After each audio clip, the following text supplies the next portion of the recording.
tere! Tegelikult ma pidin selle vlogi välja laskma juba nädal aega tagasi. Kuna ma ei oska väga hullult planeerida veel enda seda raskemat graafikut, siis kahjuks jäi see filmimata. No ja siis lisaks ma kuulasin ka ennast, et ma pean puhkama, onju.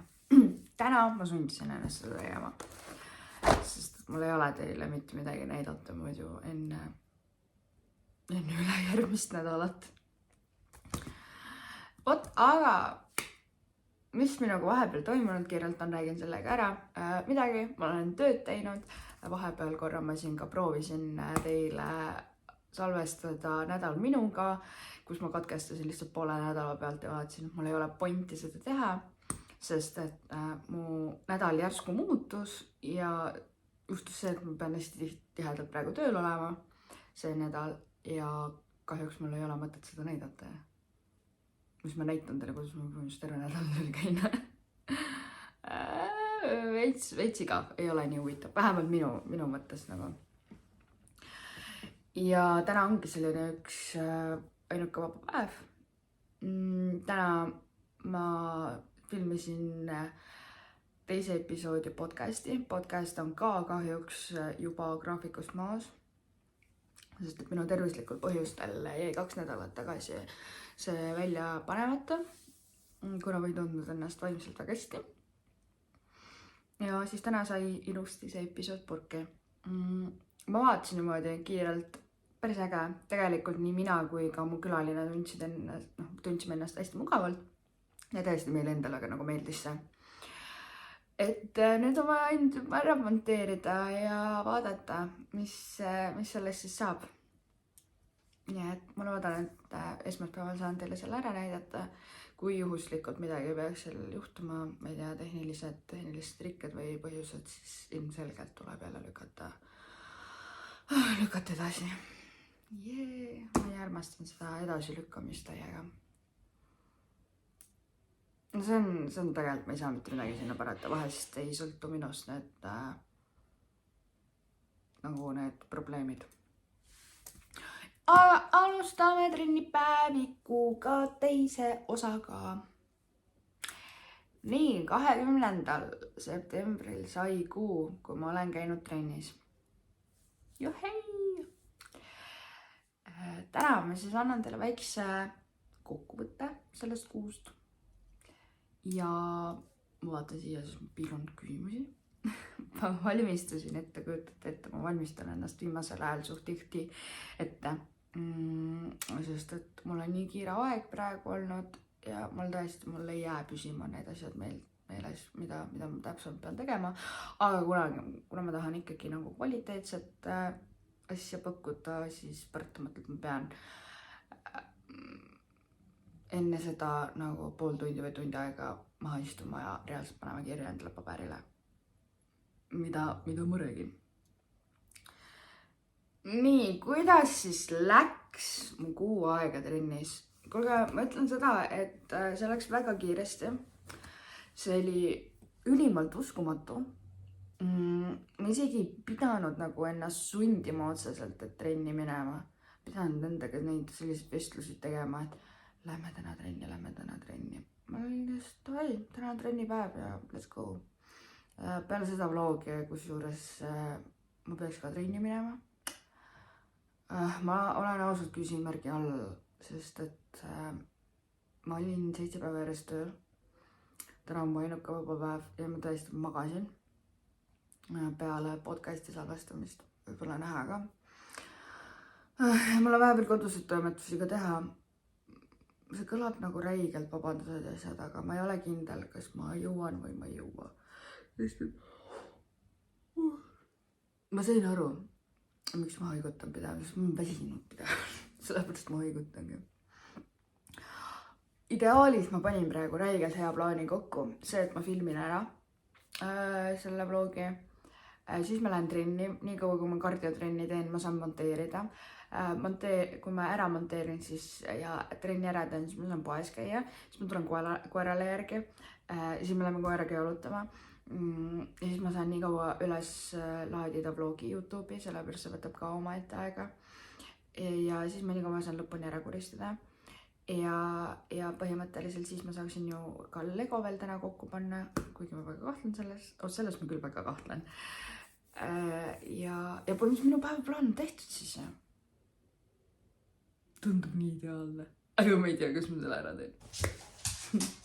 Lähme tagasi mu selle treenipäeviku juurde. Et muidu ma ei pidanud ennast väga sundima. Läksin nagu iseenesest sinna. Mis trenne ma siis tegin või nagu kui tihti ma tegelikult käisin? Ma käisin regulaarselt keskmiselt 2 korda nädalas. Vahest oli ka 3 korda nädalas, olenes sellest, kui palju mul aega oli, ehk siis vaba aega, kui tihedalt ma pidin tööl olema. Et mul oli seal ka vahel haigusleht, mis ma siis vaimsetele põhjustel olin ja siis ma tegin küll trenni. Siis ma nagu reaalselt käisin üle päeviti trennis. Ja tundsin ennast väga hästi. Kusjuures ma räägin teile sellest trenni asjast ja ärevusest. Mul juhtus niimoodi üks laupäev. Märkasin ülesse. Oli nagu okei, fine, kõik on hästi. Siis tegin asju, toimetasin. Siis mõtlesin, ma magan veel natukene, et päris ööund nagu täis ei saanud. Täiega sorry. Kui ma hakkan unest rääkima, ma hakkan hajutama.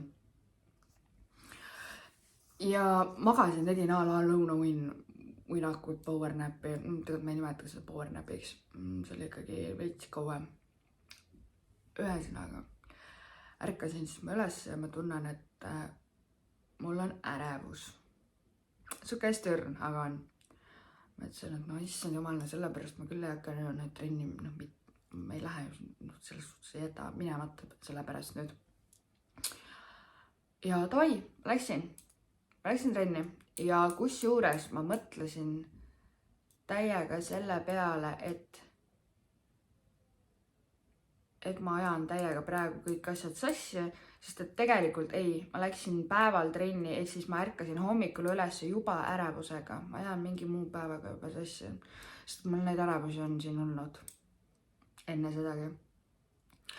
Ja ma hommikul ärkasin üles, ma tundsin, et mul on ärevus, siis ma veel mõtlesin, kas ma lähen või ma ei lähe, aga ma läksin ikkagi ja siis ma tegin jõudu.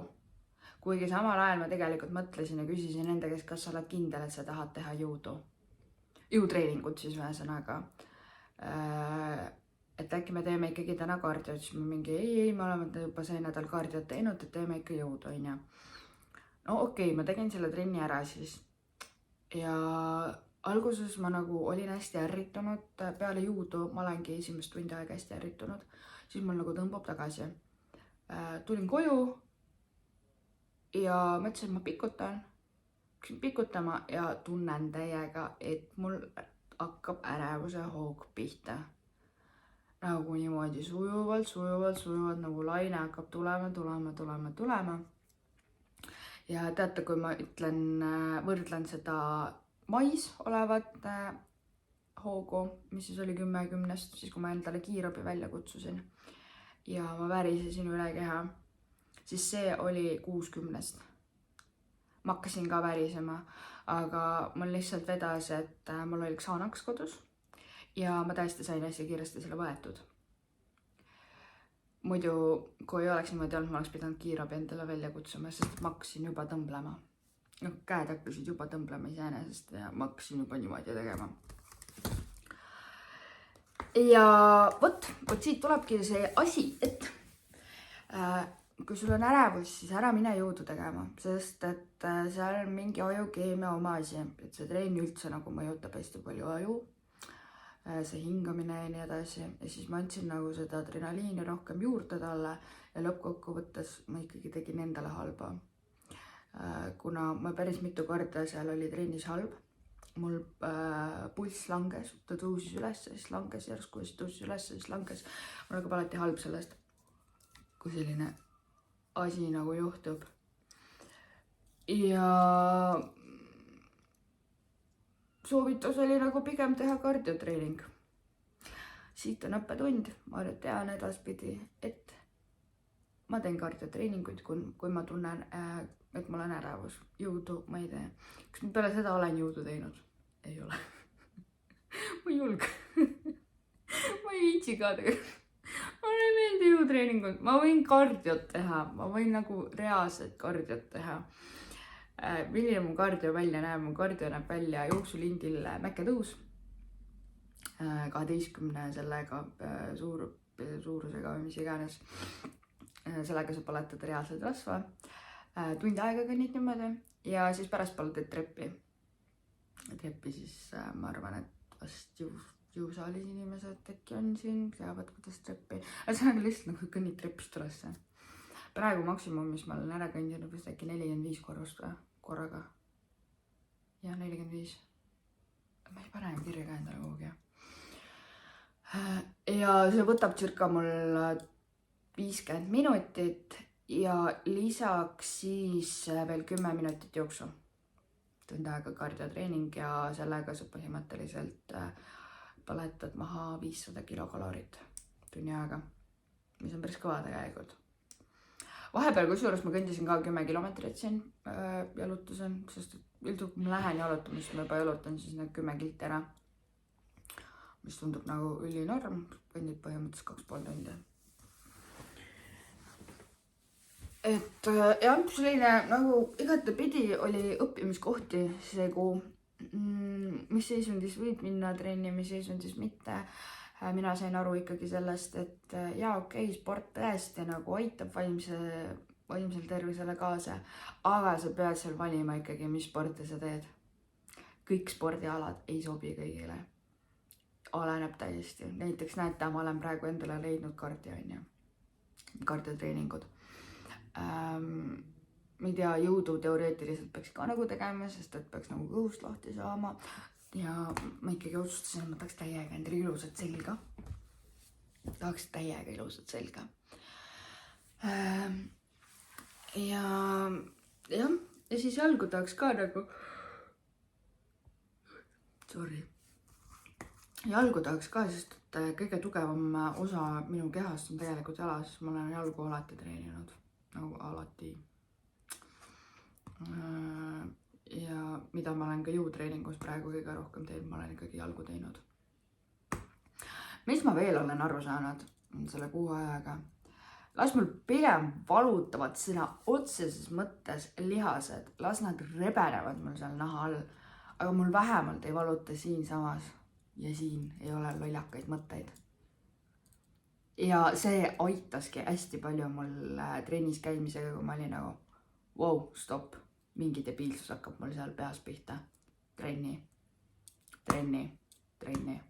Ja ma ütlesin, et trennist ei lähe nii kaua välja, kui see reaalselt ei ole. Kõik asjad sinna maha jätnud. Sest et ma muud moodi nagu mul selline tunne, et ma ei suudagi nende asjadega nagu võidelda. Ja ma üritangi endale nagu selgeks teha, et valu on okei. Parem tunne valu füüsiliselt, kui sa tunned vaimselt valu. Ja tõesti, mulle meeldib see valu.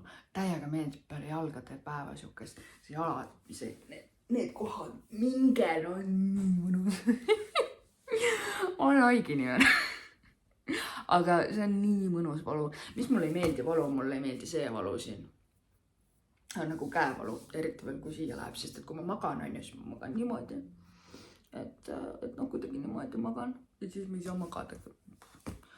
Aga jalgade valu on täiega hea. Täiega.